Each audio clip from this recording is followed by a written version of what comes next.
Hello, you guys, and welcome back to Mystical Visions.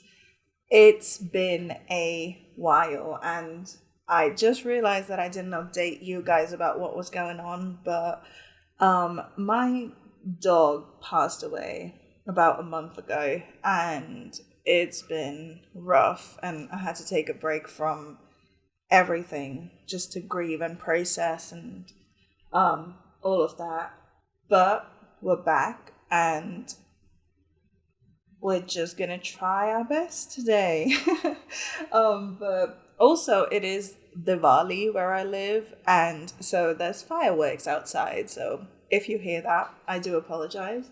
Hopefully, the mic isn't picking up on it too much, but if you do hear any, yeah, please ignore it. But today, we're diving deep. We're gonna just right out the gate, we're gonna dive deep and look at a message from your inner child. Everyone has an inner child. Most of us are wounded. Most of our inner children are hurting or require a bunch of healing. So today, we're going to take a look at what your inner child wants to say to you, as well as any advice or messages they might have for you. As always, I've gone ahead and pre-shuffled. Oh, that was a big one. I've gone ahead and pre-shuffled your piles. For pile number one, we have an amethyst. For pile two, we have a jade, which we can't seem to focus on. There we go. Which is funny. But anyway, for pile three, we have a citrine. So, as always, I'll give you a moment with these piles. Go ahead and pick one that calls to you. Timestamps for all the piles are in the description. If this reading resonates and if you find it helpful, then please do remember to like, comment, subscribe, all that good stuff. And without much further ado, I will see you at your pile.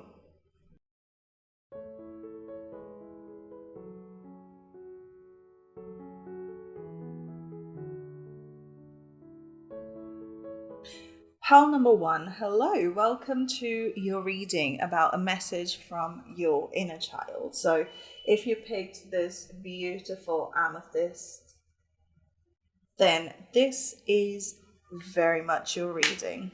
So I've gone ahead and pre-shuffled your cards. We have 3 tarot cards and clarifiers for the main message. And we have a couple of oracle cards just for any guidance that your inner child may have for you. So let's just go ahead and get right into it. We have the Hanged Man in reverse. And that is clarified by the Two of Cups in reverse. Okay.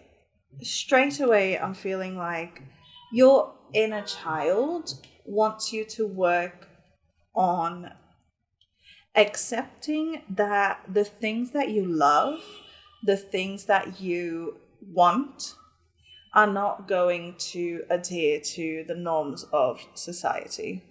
It's just not going to happen. You were not meant to fit into the traditional mold of what is acceptable and what you're allowed to be and do.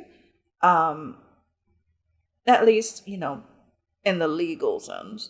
But you just do not resonate with the traditional popular definition of success, of what you should be doing with your time, right? What you should be doing with your heart, really, because this does feel like it might have to do more with your relationships, your friendships, that kind of thing. You might not be someone who subscribes to the traditional relationship dynamics. Wow, that was big. And your inner child might feel the sting of rejection and judgment from having experienced this otherness at a very young age. Perhaps you're part of the LGBT community in a very non-LGBT friendly surrounding, or perhaps you don't want the traditional house and kids and marriage and that kind of thing, and you're surrounded by people who expect you to have that. In either case, I feel like this is the healing journey that your inner child would like you to be on next. Or if you're already on that journey, your inner child acknowledges that this is a wound that is actively being healed. However, there is a little bit of like self-loathing, a little bit of judgment for yourself that you may hold. Because with the Hanged Man in reverse, it's like you have a different perspective to most people, but it's almost like you don't let yourself explore it. You don't allow yourself to engage in the things that would really make you happy for fear of judgment. And as a result, you're not able to find the thing, the people, the situations, the job, the, hobby, whatever you're looking for that is perfect for you. It's like you're in your own way. And that comes from an early experience, right? And so your inner child really wants you to pay attention to that, because it feels like it's your turn. Yeah, it's your turn to be happy and excited about something fulfilling, The next card we have is the Eight of Pentacles in reverse. Yeah, it feels like you're working so hard to fit in, really, when you're not meant to. I don't think you've ever been the kind to find joy in the stereotypical stuff that you're expected to do. This could be gender norms, it could be social norms, any of that. You may never have found any joy in it. But as an adult, as a grown-up, it's almost like you judge yourself for not being able to enjoy the things that other people enjoy. And as a result, you're kind of punishing yourself by working extremely hard to almost adopt someone else's values, someone else's desires, To clarify this, we have the Six of Cups in reverse. Yeah. It's like there's a part of you that lives in the past, and all of these are in reverse, which sometimes could indicate, things from the past. This feels like you are very, very heavily tied to where you come from. You may be someone that's lived in the same city, the same town your whole life. You've been around the same people your whole life, or recently you've traveled back or moved back, and it's like a rehashing of everything that almost clipped your wings when you were younger. And as a result, it's like your inner child wounds are being triggered over and over and over again. But I think with this Eight of Pentacles in reverse, clarified by the Six of Cups in reverse, I feel like this is work that you've been actively avoiding doing for fear of, what it might bring up. And that's fair enough. This is scary stuff. The judgments people put on us at a very young age is horrifying. Some of this stuff is absolutely despicable. But this is work that we must do because we owe it to ourselves to heal from these things. And maybe being surrounded by so many things that might be triggering you is a situation that your higher self brought about in order to kind of throw you into healing. It's almost like jump starting your healing process. And I don't mean that in like a cruel way, like, oh, your higher self wants to trigger you into, no. What I'm trying to say is sometimes if we don't do the healing work, we're kind of forced into it because our soul needs to evolve. And I feel like you've been forced into this situation again because it is time for you to evolve. Not necessarily evolve to like a better version of yourself, but more evolve into a more accepting version of yourself. One that acknowledges and celebrates who you are on the inside.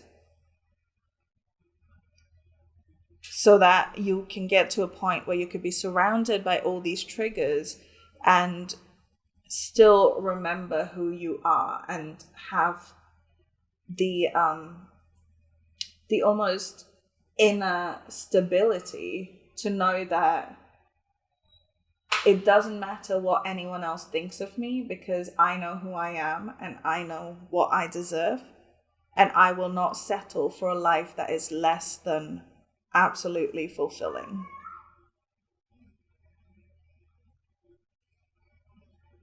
Interesting, part one. Wow, heavy messages right out the gate. Finally, we have the Seven of Swords in reverse. Again, another reverse card. I swear I shuffled these properly. And to clarify, we have the High Priestess also in reverse. Wow. All reversals. It almost feels like you've been it's like you've been forced into a DeLorean and thrown into your past. And it feels like you're surrounded by all these things that are bringing up deep issues that you've been avoiding working through. Which I'm not sitting here judging you for not wanting to work through these heavy things, because no one wants to, right? These are difficult things, and especially when you experience this sort of ostracization at a young age, it can be very, very triggering to be surrounded by the same situations. However, I find that in doing that healing work for yourself and in learning to accept, love, and most of all, respect yourself for who you are, for what you want out of this life, not only are you doing yourself and your inner child a massive favor, you also open yourself up to heal others who might be feeling similarly isolated. And that, to me personally, is the most important work that we do on this planet, is heal ourselves and then go on to heal others who might be working through the same stuff that we've been working through. But so with the Seven of Swords in reverse, it's like the Seven of Swords upright talks about like sneaky energy, like things that have, been going around, going on under your nose and you had no idea. But to have that in reverse kind of tells me that you are no longer in the position of being able to sneak around about this. Whatever this situation is, whatever your identity clashing with your expected identity, whatever that contradiction is, you can no longer live with it. You can no longer be two separate people depending on whom you're around, let's say, right? You're kind of being forced, your hand is kind of being forced right now. And this might feel like, oh, it's a karmic punishment, but it's really not. It's how do I put this? It's a canonical event in your life that you just have to deal with. And no amount of begging the universe or manifesting a peaceful alternative resolution is going to get rid of this issue for you, because at the other side of this is healing, is authenticity, is you living the life that your inner child has always dreamed of living. And I feel like you're definitely the kind of person who is not afraid to ask the universe for help. Perhaps this is something you learned early on. Perhaps you went, very spiritual, went very like manifestation route at quite an early age, probably because there was no support around you. But with this combined with the High Priestess in reverse, definitely tells me that you might be feeling a little blocked, especially in like your third eye and crown centers. You might feel like no intention that you're putting out there is coming to fruition. Nothing is going your way. It's like, oh, why am I not able to manifest these things? I'm usually able to manifest like that. Why is this not happening? It is not a punishment. The universe hasn't abandoned you. The universe doesn't hate you. These might be thoughts that are coming up for you right now. So I just want to put that out there. This is not the universe withholding its love from you. This is the universe letting you step out of sandbox mode for a bit. This is the universe showing you what you're capable of. It's like, say in, middle school or high school, primary school, whatever, there's a huge part of your academic year where you spend your time learning and, doing lab work and doing computer work and just absorbing all this information.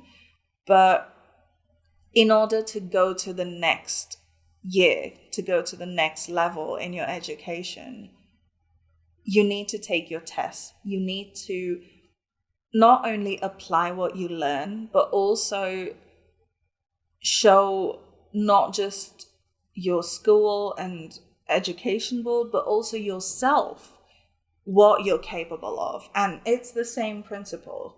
This situation was not brought to ruin your day or, as punishment for like karmic retribution or anything like that. You've been thrown right back into the situation, but in a less safe, protected mode. You've been thrown into the situation in fight mode so that you can prove to yourself and to the people around you just how powerful you are, just how far you've come, just how big you've grown. And that is not something that your higher self or the universe takes lightly at all. And I think you're definitely being encouraged to flex your muscles, to use everything that you've learned so far, to express how much you've grown. Because then and only then can you move up a class, move up a weight class, go to the next level, be a more evolved version of yourself. yeah, I do feel like it's a little funny that in order to move forward with your life, you need to go all the way back. But a lot of our evolution comes from healing past wounds. That is just the nature of human existence, is we are hurt quite early in life and we carry that hurt with us until it's time to process and release it in a more mature setting. And this is just you revisiting that hurt with a more grown-up sensibility. So I definitely feel like your inner child is triggered, is terrified, but your higher self right now is in almost like a parental role, and you're kind of the in-between stage, your conscious self. And so you're like, I want to see this from a higher perspective, but I also feel like a helpless child. I don't know what's going on right now. I don't know how to deal with it. My usual avoidance methods, my usual de-escalation methods are not working right now. What's going on? They're not going to work because those are coping mechanisms that you adapted as a child in order to survive. But now, as a grown-up who has agency, who has power, it is time to actually face up to your challenges. That this feels like tough love coming from both your inner child and your higher self and the universe in general. Part one. It's not fun, but it must be done. Okay? So finally, a bit of advice from your inner child, higher self, the universe, whoever wants to come in today. We have trust your path. If you knew you were supported, what would you do? Beautiful. Yeah, I do think that right now what you really need is a lot of faith. Because this feeling of like being cut off from source while also being thrown into some heavy shadow work is rough, my guy. It is so rough. I've been there very recently, and Dark Night of the Soul is not something to be played with. Like it's not something you can take lightly. However, it is necessary work. And most importantly, it is work that requires faith. It requires so much patience, and just forcing yourself to trust that it's coming back. It's going to come back to you. Your sense of power, of agency, of comfort and confidence is going to come back. It's just on the other end of this lesson. So definitely you're being called to trust that the universe still has your back, even if you can't see or feel it right now. It's there. It's watching over you. Okay, you're not alone. And finally, we have the frog spirit. Clear out the clutter. So this could mean like a literal clear out, which we will read from the book, but immediately I'm also feeling like this is talking about the emotional clutter, the like social clutter. You might be someone who's created a certain image of yourself that isn't who you really are, but you kind of pretended to be someone in order to not be hurt. And even with frogs specifically, it feels like frogs like to, leap from lily pad to lily pad. And they like to just leap and escape or freeze and scream. And you might be someone who has gathered a lot of mental, emotional clutter from constantly living in fight or flight. And so it is time to go digging and clear all that out right now. But let's see what the book has to say. This is number 28. If that number means anything to you. Frog Spirit, clear out the clutter. Frog Spirit knows that we can become drawn to the excitement of lots of noise or activity. Then the next thing we know, our schedules and homes are cluttered with commitments that we regret making and objects taking up valuable space. Frog Spirit appears to tell you to clean house, prioritize what you need, and get rid of or give away the rest. Whatever you need will appear when you need it, so release your grip on all that clutter that is making you feel anxious and burdened. Let go and jump. You are free from all that old stuff. Yeah, man, it's a lot of old stuff that you're holding on to that you don't need anymore because you don't need that level of protection anymore. And you probably don't see it right now, but you will very soon. So that's your message from your inner child, pearl number 1. I hope this helped. I hope this reading brought you a bit of clarity and support. If this resonated, then please do remember to like and comment, subscribe to my channel for more readings. Thank you so much for being here today and sharing your energy with me and letting me read for you. I really hope the reading helped. You can stick around to the outro for another reading on my channel, and I'll see you guys on the next one. Bye. Pile number 2. Hello, welcome to your reading about a message from your inner child. So if you picked this beautiful jade crystal, then this is your reading. There's a lot of fireworks going on right now. I do apologize.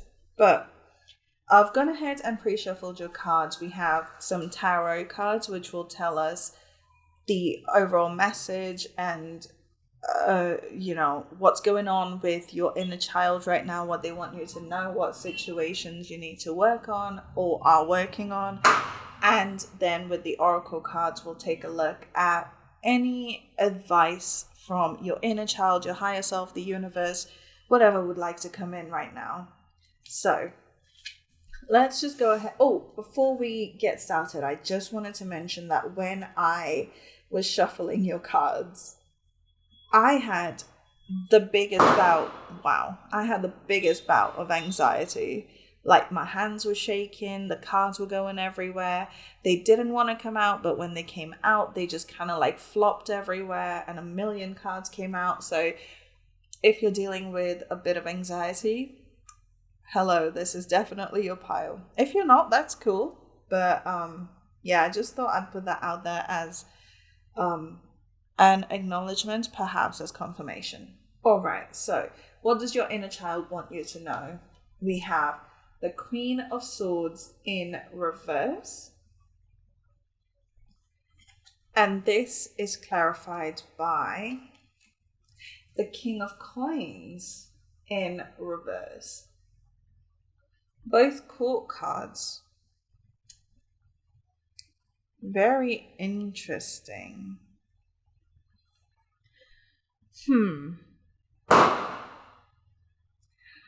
Your inner child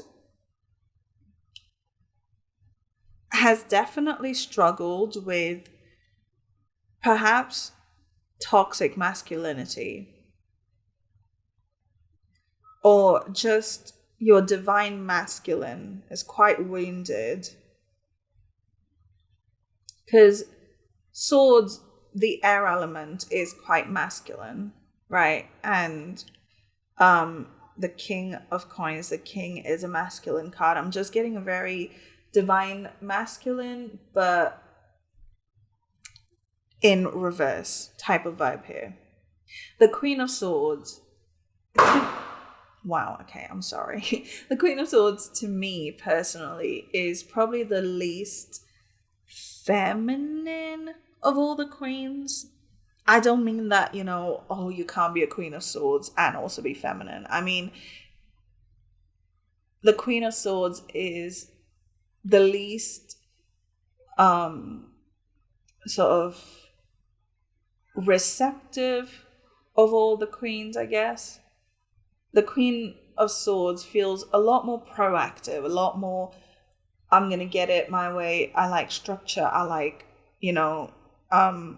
things done a certain way, and I'm going to go out there and do them in a certain way. Like, that to me is very masculine energy. And the King of Coins is all about structure, stability, about abundance, but in a materialistic sense. And to have both of these in reverse definitely tells me that it might be time to work on healing your inner divine masculine, which is not something we see a lot of in the spiritual and tarot community, because most of the messages are about healing your divine feminine, because we live in a very structured masculine world, which can often wound the feminine. But it almost feels like your inner divine masculine has been wounded quite early in your life, perhaps by your parental figures or guardians, whoever raised you. It feels like you may have grown up in a very toxic masculine environment, or if you identify as a masculine, you might have had very rough examples, very, very difficult examples to follow, very big shoes to fill in. You might have had insane amounts of expectations just thrust on you at quite a young age. Even if you don't identify as a masculine, it may be that you were expected to take on a very masculine role quite young, of being the protector, the provider, the rational one, the one who makes tough choices and who, gives and gives and gives and gives. And as a result, you might be in a space where either you are hyper masculine, not necessarily in like a social sense, not like, I'm not saying you have like, big muscles and, beer and cigarettes. No, but you might be in like an overgiving space. You might be someone that works entirely too hard. You might consider yourself as nothing if you're not providing, if you're not working, if you're not, solving problems.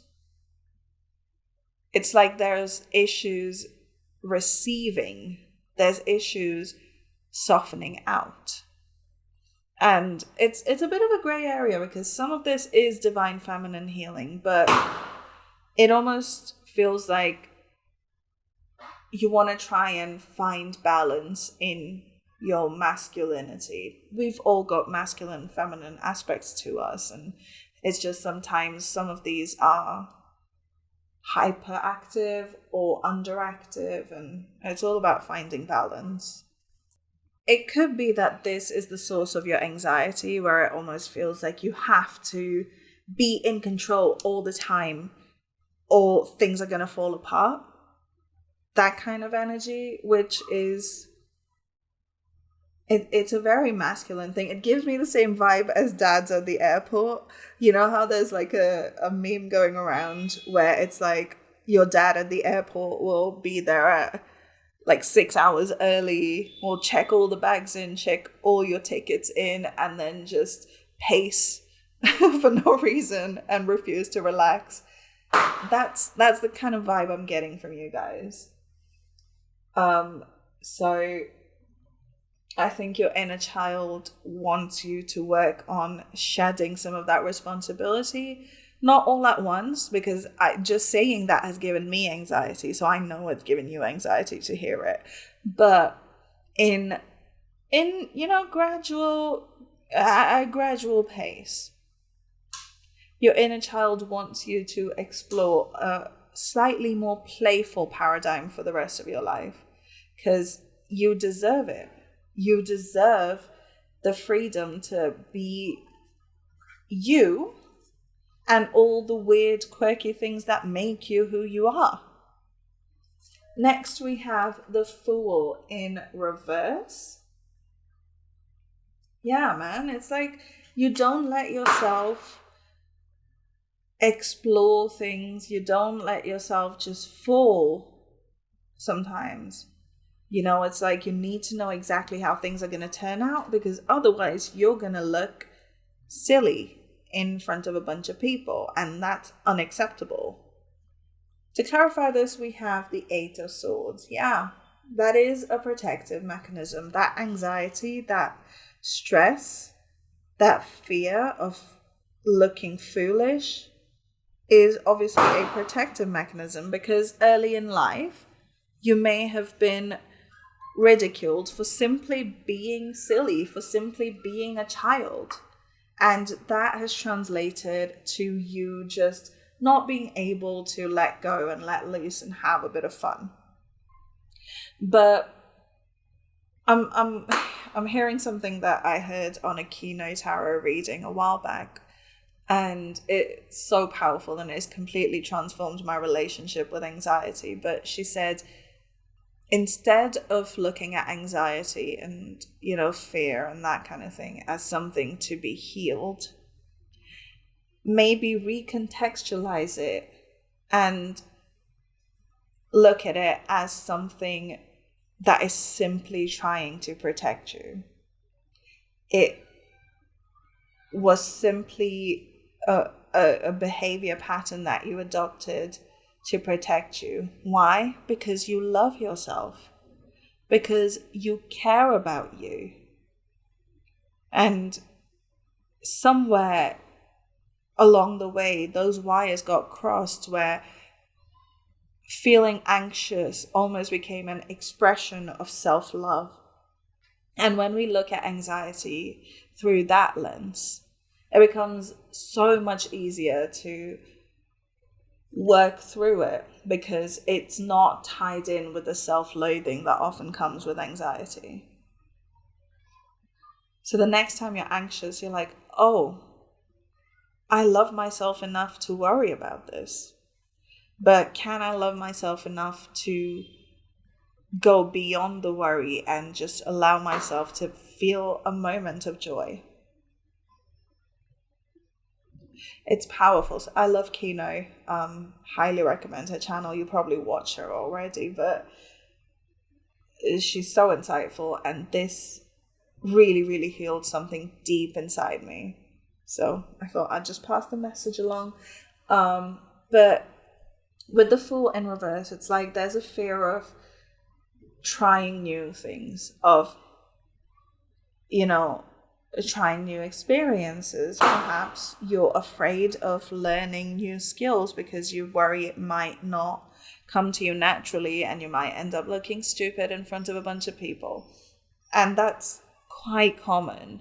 You might struggle with asking for help because it is not what smart people do, which is ironic, because smart people are the first to ask questions. But, the way we learn these things are through negative experiences early in life. And so it makes perfect sense that you have all these fears. But these are your child self's interpretation of the adults around you not being supportive enough. These are your child self's protection mechanisms that come from a life where you were not surrounded by grown-ups that wanted your highest good. So with that in mind, can we go back and parent our child selves from scratch? Can we go back and relearn what it means to be supported, what it means to be loved and respected unconditionally? And I feel like that reparenting of yourself is going to do wonders for your inner divine masculine. Because with the Eight of Swords, it's like you've kind of built a cage of your own design, and it might be leaving you feeling very, very stuck, because you know there are so many vulnerabilities, there are so many chinks in the armor, but you're terrified of asking for those vulnerabilities to be healed. You're terrified of asking for help, because what if someone takes that vulnerability and uses it against you? Because that's the nature of humanity that you've seen growing up, right? But not everyone out there is like that. And that is the one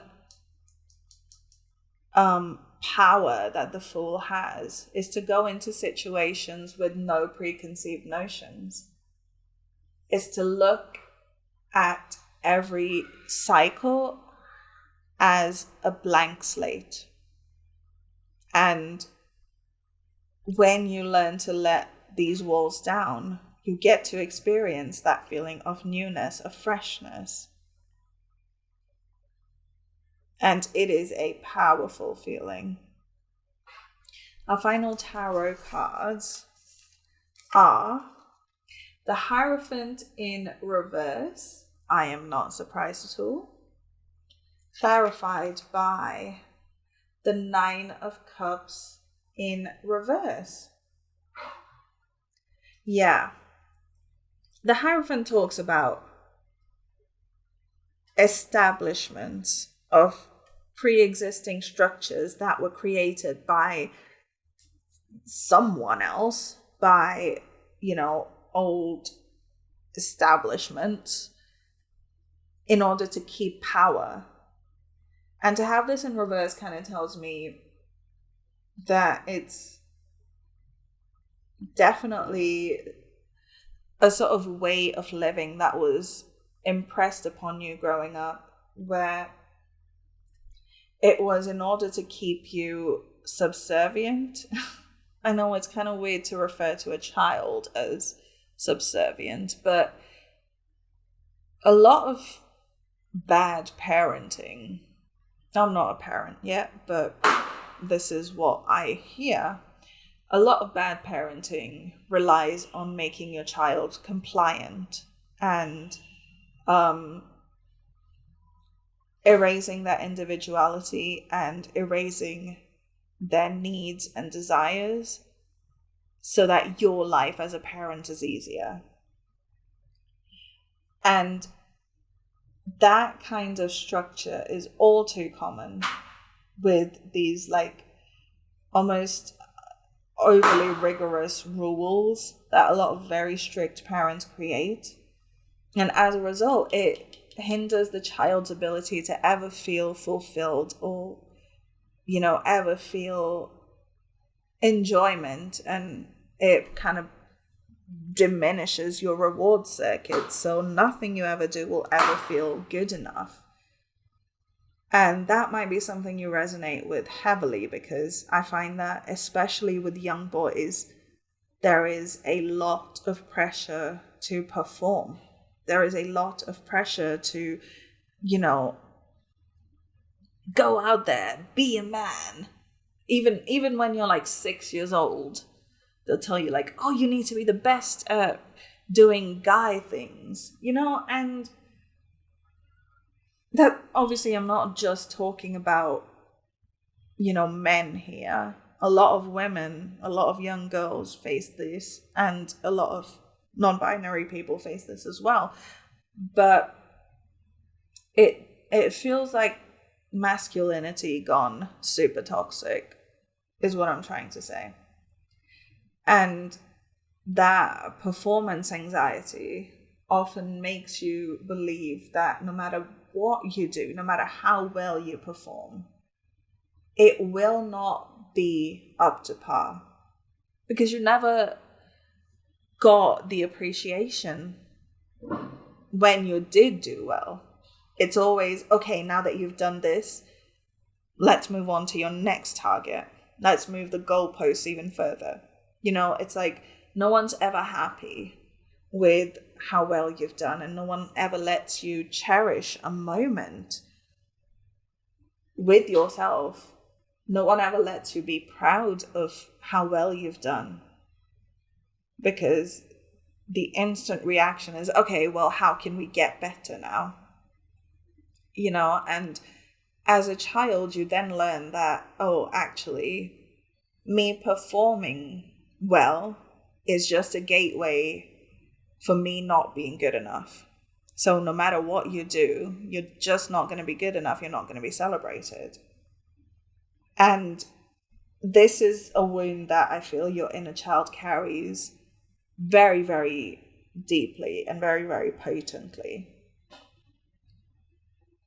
And the reason it's coming up right now is because this is what your inner child needs to heal so that you can find joy in your day-to-day. Because even the smallest things in your life can be filled with an infinite potential for happiness. But if your mind is not programmed to even recognize that happiness, it's just every moment is a wasted infinity. Oh, that was surprisingly poetic. I'm going to pat myself on the back for that. So with that said, let's dive into any advice that your inner child has for you. It's interesting. All of this has come straight from your inner child. I feel like your spirit guides and higher self and the universe in general just hasn't had very much input today. But let's see. We have the Akasha. Your guidance is divinely guided. This is interesting because usually this talks about, trusting your intuition and trusting the signs that you see and the messages that you get and all of that. However, in this situation, getting the message of you not relying on validation from people around you anymore, but rather looking to the source, to God, the universe, whatever you believe in, looking to them for guidance, as opposed to the very narrow minds that you're surrounded by who expect you to be a certain way and who expect you to give and give and give and perform and provide and provide and provide. Your guidance is divinely guided almost feels like a suggestion rather than a confirmation. Usually this card comes as confirmation for like my intuitive piles who are a little concerned about, whether their messages are truly from the divine or if it's just their mind playing tricks. But in this case, it almost feels like a sort of, oh, here's how you can work around not having good role models. Look to the world at large. Look to the universe. Look beyond human guidance and look towards divine guidance. Perhaps there's philosophy that you could read, scripture that you could read, where you might find more compassion and more kindness that will help you do this healing work. Just a suggestion, might be worth exploring. And finally, we have the White Raven Spirit. Trust in the magic. Yeah, there you go. I feel like both of these oracle cards work together. Your guidance is divinely guided. Trust in the magic. You might enjoy exploring magical practices. You might enjoy exploring spell work and crystals and the tarot, learning to read it for yourself or learning about the different energies and doing that inner work, doing that shadow work. You might find that it really gives you a sense of purpose and meaning. But there's a number 66 as well. That's a repeating number. So let's read this from the book, because I love these little messages that come with the animal spirit cards. 66, White Raven Spirit, trust in the magic. Nothing in the universe is random, for the intricate web of co-creation weaves together all events and has done so since the beginning of time. Coincidences have meaning, and White Raven Spirit appears to remind you to pay attention to these synchronicities so that you might recognize pattern. Align with the highest good and intentions, and you will come to see that the White Raven is guiding you, an ally to you, and a messenger from Spirit. The universe is conspiring on your behalf right now, drawing you to the light and bringing you the magic and miracles that are your birthright. Now is the time to trust in the magic of the world that is everywhere and in all things. Beautiful. I feel like this might be a time of spiritual awakening for you guys. I feel like you might be very, very early on your journey, and this is a time in your life where you are truly opening up to stuff that's beyond just human comprehension, which is very, very exciting, pile 2.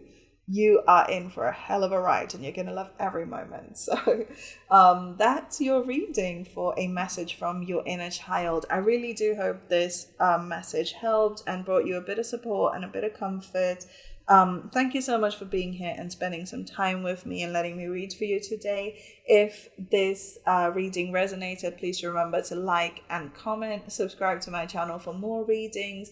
You can stick around to the outro for another video on my channel, and that's about everything. So I'll see you guys on the next one. Bye. Pile number 3, hello, welcome to your reading about a message from your inner child. So if you picked this beautiful citrine crystal, then this is your reading. Hello, welcome. So I've gone ahead and shuffled your cards. We have some tarot cards that will give us the overall message that your inner child wants to convey today. This could be healing that you want to be working on moving forward, or just acknowledging the healing that you've done so far and how far you've come. And then with the oracle cards, we'll look at a message from your inner child, your higher self, your spirit guides, the universe, whoever wants to come in today. So without much further ado, let's dive in. Your first card is the Ace of Pentacles in reverse, and that is clarified by the Devil. Okay, I'm getting an energy of non-commitment here. The Ace of Pentacles upright usually talks about a new business venture, a solid offer, a sort of very stable commitment. But to have that in reverse is giving me a very non-committal energy, a very avoidant energy. Perhaps you're not someone who likes to commit to things. I don't say that with any judgment whatsoever. But perhaps you're someone who finds comfort in instability. And that's clarified with the Devil, because the Devil usually talks about contracts, more often than not, unfair contracts. So you might come from a life where you've had a lot of very unfair commitments, almost like thrusted upon you, where you might have felt like you were forced to shoulder a lot more responsibility than you agreed to shoulder, or you were forced into connections, situations, relationships that you really didn't want to be in. And as a result, you just avoid all of it altogether. And that is a wound that might be rearing its head, because you might find that now, when you have the opportunity to find stability, to find commitment, it's like it triggers like a flight response, like an evasion response in you, which is very interesting. It's very different to the messages we've had so far. I think your inner child definitely is pointing out to you. It's almost like giving you the answer of where this comes from. It is definitely an early life wound that you're carrying. And your inner child wants you to know that it's not anything you did. It's not that there's something wrong with you or that you're a bad person for almost like shying away or running away from commitment. It is simply fears that you carry from early life. I'm almost getting like, there's a very specific example, but you might always have been the kid that was forcefully volunteered for activities and things you didn't want to do. You were put into piano lessons and tennis class and band camp or whatever that you didn't really want to be at, but you were kind of forced into that commitment, and it gave you a sense of no control over the situation, no agency is the word, a sense of just complete lack of being able to make a choice. And so now, every time you enter into a commitment, be it professional or, in a relationship, in a friendship, anything like this, it's like you want to be there, you want to do that, but there's a part of you that is just terrified and you involuntarily sabotage it. And I think today your inner child would like to explore this a little bit, where this might come from and how you can go about working through it. It's very interesting. So you might find that when you're confronted, when there's conflict, you might be quite avoidant. You might be the kind of person that just gets up and leaves rather than facing situations head on, because they're difficult. But just a message that came through. All right, next we have the Hermit. Yeah, man. You much prefer to just be by yourself because then you don't have any commitments and you don't have to be afraid of being forced to do things that you don't really want to do. Because when you're by yourself, you are free to be who you are. You are free to have like the choice. You are free to decide for yourself whether a situation, a person, a place is right for you or not. And that might be something that was forcefully taken away from you early in your life. And now, as a grown-up, this translates to you just running away from anything that requires you to do anything. Whether you want to do it or not does not matter. If it is a requirement, you will not do it. It's the same beat as when you're doing the dishes and then your mom tells you to do the dishes and you're like, I don't want to do it anymore. I hate it. That's so interesting. I feel like we've solved that conundrum for an entire generation. Wow, I did not expect that level of insight to come up today. To clarify, we have judgment. Okay, what's interesting is the Hermit card and the Judgment card traditionally don't necessarily mean what their names suggest. So the Hermit doesn't necessarily talk about, being all alone and being away from civilization. It's usually a card that talks about going inwards and self-isolating in order to grow and evolve in your inner world without the distraction. And Judgment talks about divine intervention of, being kind of guided, of being shown the path ahead. And for you guys, it's almost like I want to see it at face value, where the hermit talks about self-isolating, of not wanting to be around people, of hating the idea of, being in good company, even if it would make you happy. And judgment is just like straight up fear of judgment, fear of rejection if you say no. That's a big one. You might struggle to say no because you weren't taught how to, you weren't allowed to at an early age. And now you fear that if you did put your foot down and say, actually, this is not for me, I don't want to do this, that you might be judged. But in a deeper sense, the judgment card talks about the clouds parting and you're finally realizing things about yourself, or, you're finally coming to the answer. And it does feel like if you look back at your life and you look back at how you were treated for wanting the power to say yes or no, that might hold the key for your non-commitment, or your fear of commitment, or your fear of stability. I feel like you're finally at a point in your life where things are too up in the air for you. Like, it's not comfortable to be so unstable right now.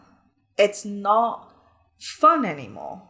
It doesn't feel safe anymore to be on shaky ground.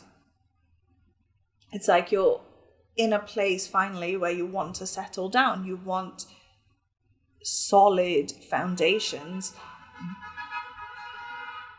There's that honking.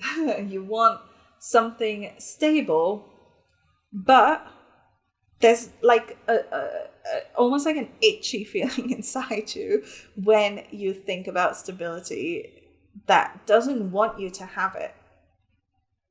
And it's like self-sabotage, but not quite, because it is deep down a self-protective mechanism. If I don't stay in one place for long enough, no one will ask things of me. It's that kind of thinking. So another meaning for judgment I'm just getting is you're being called to not judge yourself for feeling the way that you feel. That's half the battle. It's okay to not be okay with commitment. It's okay to not feel safe with stability. It's not necessarily healthy, and that's work you need to do, but it doesn't mean you're a bad person for having fears. We've all got fears, and most of our fears come from early childhood wounds, and that's just the nature of life. So definitely don't judge yourself for being the way that you are currently, but also understand that there are ways to change it, and step one is looking backwards. Our final tarot cards, we have the Emperor. Oh, beautiful. But also, that's that hyper-independent Aries energy, you guys. Lots of major arcana. Wow. 5 out of the 6 cards so far. This is important work that you need to do right now. To clarify, we have the Queen of Wands in reverse. It's interesting, these are both fire cards as well. Lots of fire energy, lots of earth energy. You might have a lot of fire and earth in your chart, but also you might find that the elements or the energies of fire and earth are kind of at war inside you. The only 2 cards in reverse are the non-major arcana cards. which is so interesting. But yeah, the Emperor is that Aries energy of, being a fire starter, being a go-getter, and always wanting to take the lead and being the first on the scene, that kind of thing. And that might be energy that you resonate with quite heavily. You might not need any external motivation to move at all. You might find that you tend to be a little hyper independent, which, hello, my people.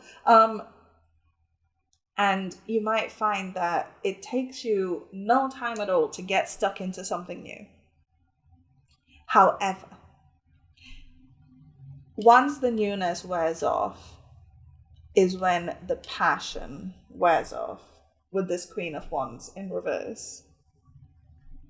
It's like you want things to stay, but also you're not able to make them stay. It's like you want sustainability, but sustainability terrifies you. Because the Queen of Wands in reverse talks about losing steam, losing passion for something, not finding emotional fulfillment unless there is that novelty factor. So what I'm about to say, I do not say in a judgmental way. Please go into it knowing this. But you might find that you jump from relationship to relationship a lot. Again, not saying this in a judgmental way whatsoever. The reason I bring this up is it might illustrate a pattern of thinking where you might find so much joy and fulfillment in getting to know someone new and learning their little quirks and the things that make them tick, the things that make them unique, the things that you don't know about them yet. But once you feel like you're at a point where you're comfortable with them, that's when the itch comes in. That's where you start to feel like, oh, am I bored? Am I bored? Am I bored? Am I bored? Even if you're not bored, it's like you convince yourself that you're bored of this situation, you're bored of this connection. And it's not actually boredom. And you might have questioned in most of these situations if you're just incapable of staying in a long-term commitment, that you're incapable of having sustainable relationships. It's not boredom. Boredom is kind of a mask over the real fear inside that has to do with a fear of losing your agency. Relationships, sticking with our example, require a lot of compromise. They require a lot of back and forth of, these are my boundaries, these are your boundaries. How can we meet in the middle? How can we maybe not get every single thing that we want, but also find a healthy middle ground where we're both reasonably satisfied with the outcome? And when you grow up not even having that option, not having any of your boundaries respected, the idea of that moderation is so scary because it is unknown ground. And so your inner child, I think, okay, you guys, with all this major arcana here, I do get the feeling that a very significant opportunity or connection is about to come your way. And that's why this is coming up right now. And that's why these feelings are coming up inside you of like questioning yourself, of wondering what's wrong, or, wondering if you need help, if this needs to be fixed. It's all coming up right now because I think your inner child wants you to do this healing so that when this opportunity, when this person comes in, you're in a place where you can actually commit to it, commit to them. That is so interesting. I did not see this type of message coming in at all. Pile 3. That's big work. You are being called to do some big, heavy lifting. That's okay though. That's why we're here. That's why we do the things that we do. That's why we come here as human beings, is to do that big evolving. Are there any? I feel like there's another message here. Okay, it'll come to me if it's important. Let's just get into the oracle cards for any guidance. We have the Great Gathering. It's all coming together. Intuitive hits. Soul Tribe. So there we go. You might have people coming in that are meant to be part of your soul tribe. And, oh, this is a weirdly specific message. It might be for one person, but you might feel like you're too old for new soul tribe to come in. You're not. I promise you. It's almost like your life, once you do this healing work, will be split into two. And you'll see yourself as pre-commitment and post-commitment. Where I do think you're getting a lot of intuitive hits, and that's what's bringing you to do this inner child healing work. Because when your soul tribe comes in, that is a long commitment. Usually, for a lifetime. Not always, but usually. So when that comes in, you want to be in a position where you have space for it, where you have the energy for it, where you have the open mind for a commitment that heavy. It doesn't have to be a soulmate or a partner or anything like that. Even just friends, even co-workers, any sort of connection that, pushes forward your soul's agenda. That's your soul tribe. And that's coming your way, which is why you're being heavily urged to work on these issues.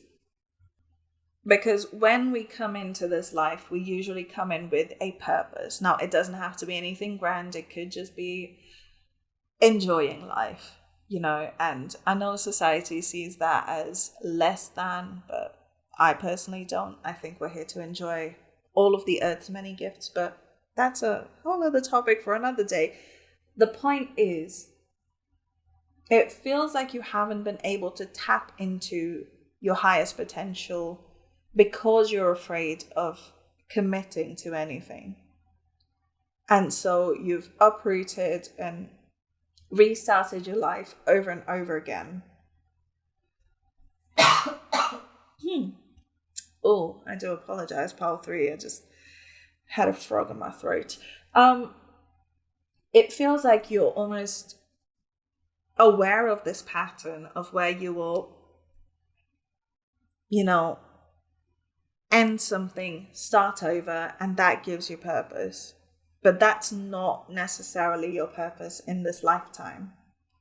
Or anymore. It might have been so far, but the very fact that you find it uncomfortable to be unstable moving forward tells you that you're ready for something different, right? So with this card, I do feel like there is significant connections coming your way. And it is very important for you to do this healing before they come in, so that you can actually set off on your path. So finally, let's take a look at your animal spirit oracle card. We have the butterfly spirit in reverse. Transformation is beautiful. At number 11. 11 is usually the number of twin flame soulmates, that kind of thing. So maybe you do have a twin flame or soulmate coming in. But before we look at the message, it does feel like having this card talking about transformation in reverse does kind of feel like your lack of, or rather your fear of committing to situations and people so far have almost hindered your ability to grow, evolve, and transform. Because it is only through long-term commitments that we let our guard down enough to change and evolve as individuals. So in avoiding that this far, it's almost like you've robbed yourself of the opportunity to grow. Does that make sense? It's like you haven't allowed yourself the comfort and freedom and security that would let you look inwards and make changes. So it's like you've almost avoided transformation and evolution due to this non-committal energy. How interesting. Okay, number 11. Butterfly spirit. Transformation is beautiful. Protection message. Transformation does not have to be as traumatic or dramatic as things may seem to be right now. Remember, change is the only true constant. When you resist it, you create a tension within you as you refuse to accept the inevitable. In this moment, you may have forgotten the beauty and joy of life as it moves through its seasons, as nature dictates. You are being faced with a choice now. You can struggle with the current conditions, refusing to surrender and see through the lens of lack and loss, or you can surrender to the grace that is calling you to allow life to take its course, moving through the sadness and disappointment. Butterfly spirit knows the beauty and delight you are on the brink of discovering. Let go and trust that it is there for you. And the irony, I feel, is when this message spoke about change being the only constant, the irony is that the change in your life would be not changing quite so much. That would be a big change you would make for yourself. I just thought that was funny. But that is your message from your inner child today, Pal 3. I really do hope it resonated and brought you a bit of support and clarity. If it did, then please remember to like, comment, subscribe to my channel for more readings. Thank you so much for being here and committing to spending some time with me. Okay, I'll stop. I'm sorry. But thank you so much for being here and spending some time with me and sharing your energy and letting me read for you today. I really do hope it helped. You can stick around to the outro just after this for another reading on my channel, and I'll see you guys on my next one. Bye.